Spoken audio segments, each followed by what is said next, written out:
मेरो बिउ ठुलो भइसकेछ साथीहरू। अब पानी परेपछि रोप्ने बिउ हो यो हैन।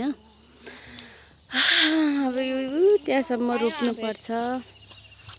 फाइनली एउटा आम पाइयो। ऊ आँप खोज्दैछन् दुईटी। सुमनले अन्डा पार्ने कुरा गरिरहेछ गाइज। अब सुमनले चाहिँ अन्डा पार्छु रे। अब रोशनीले के पार्छ थाहा भएन। म चाहिँ अब आफ्नो खेतबारीतिर अब डुल्न चाहिँ गइरहेको छु। अब यस्तै हो। हामी 3 जनाको टोली हाम्रो खेत भ्रमणतिर गइरहेछौँ।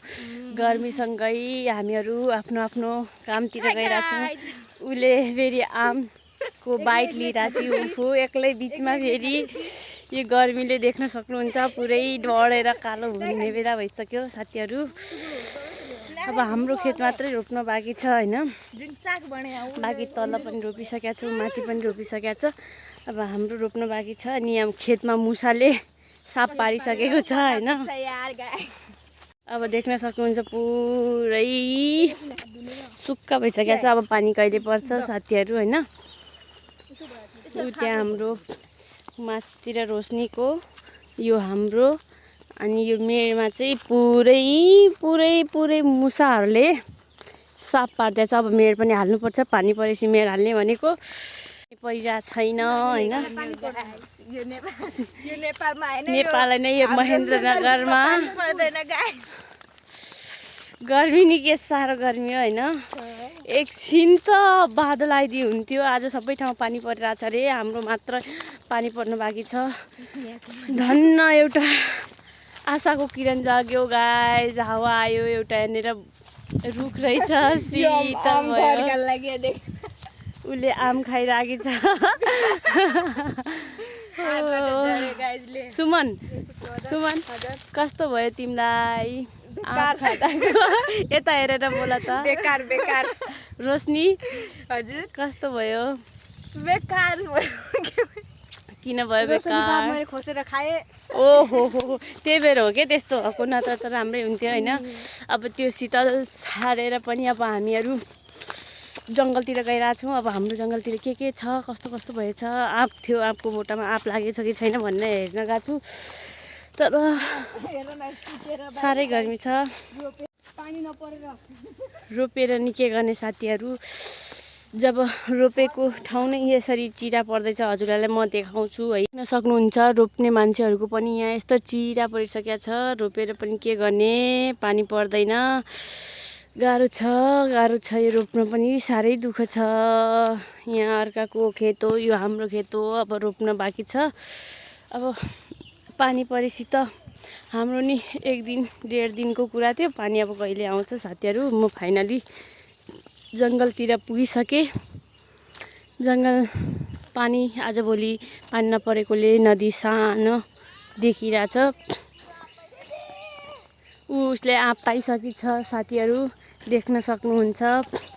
अब म पनि आँपको खोजीमा छु अनि आँप खानी हो। हामी आँपको रुख फेदमुनि आइसक्यौँ। हामीले चक्कु ल्याएनौँ है। चक्कु ल्याएको भए काटेर खानलाई हुन्थ्यो साथीहरू। जे होस् अब घरमा गएर पनि खाना मिलिहाल्छ। हामी एकछिन जङ्गलको भ्रमण गरौँ हैन। तर पसिनाले साह्रै भेटिसकेको छ।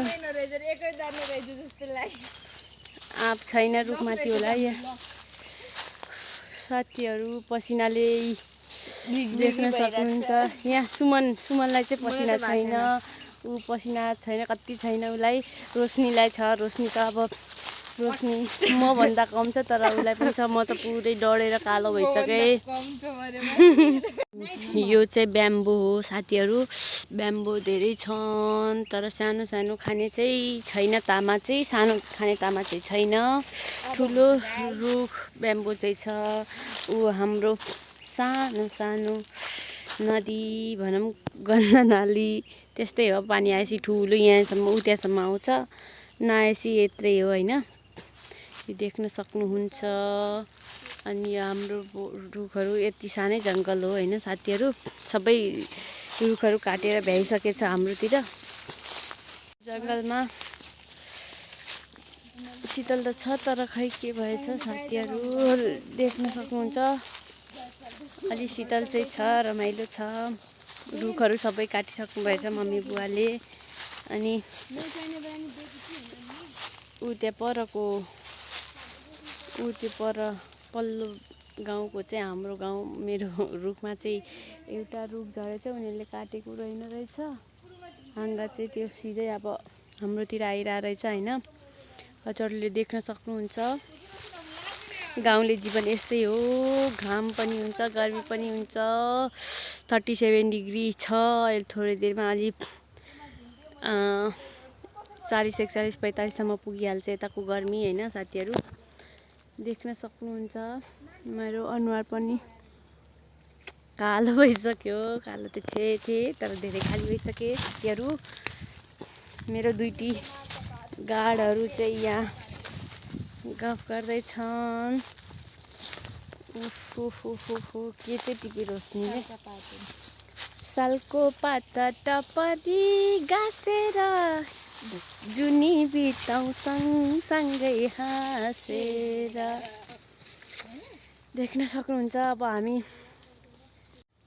घर जाने त कुरा गर्दा चाहिँ, तर पहिला अब बचपनमा हामीहरू यस्तो पातमुखमा राख्ने, यस्तो गर्ने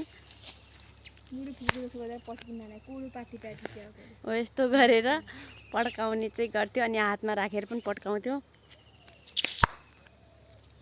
मिराकल आऊ केटी हो, मेरो केटी हो आऊ। हेलो गाइस, आम खाने रे त्यही एउटा आँप पाकी छ उसले फेरि यत्रो जङ्गलमा आएर। पागल भइदिएछ। तू भी खाएगी? नहीं खानियो ले। कुकुरलाई घिउ पस्दैन। त्यसै गरी रोशनीलाई राम्रो कुरा पर्दैन। अब जङ्गलमा बसेर के गर्ने रे मेरो केटीहरूले? के गर्ने भनिदिनु त गाइस। अब त्यही भएर अब घरतिर जाने भनिरहेछन् होइन। अब घरतिर गएर यो आँपलाई मजाले खाने, यसरी खाने। नुन त के लाउने, पाकिसकेको आँपलाई म चाहिँ मन पर्दैन। नुन लगाएर खाने नि त। त्यही भएर अब घरतिर जान्छौँ। मेरो यो सर्ट मिनी भ्लग हुन्छ साथीहरू, 10 मिनट जतिको होइन। उनीहरूको आवाजलाई इग्नोर गर साथीहरू होइन। के भन्छन् नयाँ केटीहरू छिन्। अब हाम्रो उमेर त ढल्किसक्यो यिनीहरूको भन्दा। के गर्नु, यस्तै छ।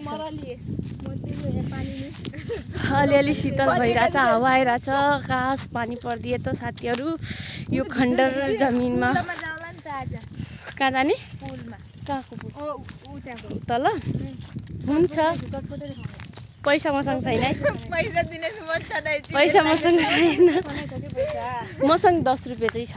मसँग त 10 रुपियाँ पनि छैन। निशाको घर होला। आज राति रोप्ने हो नि यार गाइस।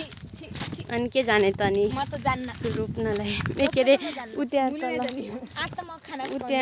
पुलमा के जानु त? अनि म चाहिँ रोप्न जानुपर्छ होला।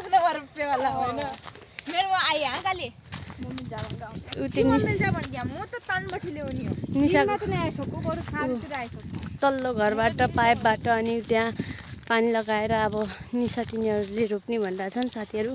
साँझ पक्का रोप्छन् होला। अब साँझ घुम्ने भन्ने प्लान हामीहरूको क्यान्सिल भइसक्यो होइन।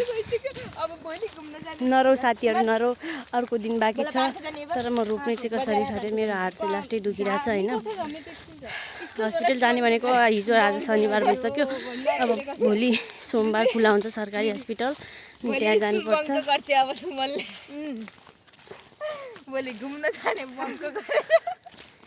अनि अब बजार गएपछि घुम्न परिहाल्छ साथीहरू बल्ल बल्ल यो गर्मीबाट बचेर होइन। त्यो पार्क मलाई कति मन पर्दैन सरी ल गाइज। म बल्ल बल्ल आफ्नो घरको फेदीसम्म, रुखको फेदीहरूसम्म आइपुगेको छु। यहाँ आँपको रुख देख्न सक्नुहुन्छ। अनि मलाई पसिना आइसक्यो हिँड्दा हिँड्दै। ल गाइज आजको मिनी भ्लगलाई आऊ सबै यहाँ आऊ त। मिनी भ्लगलाई बाई बाई भनौँ। By by.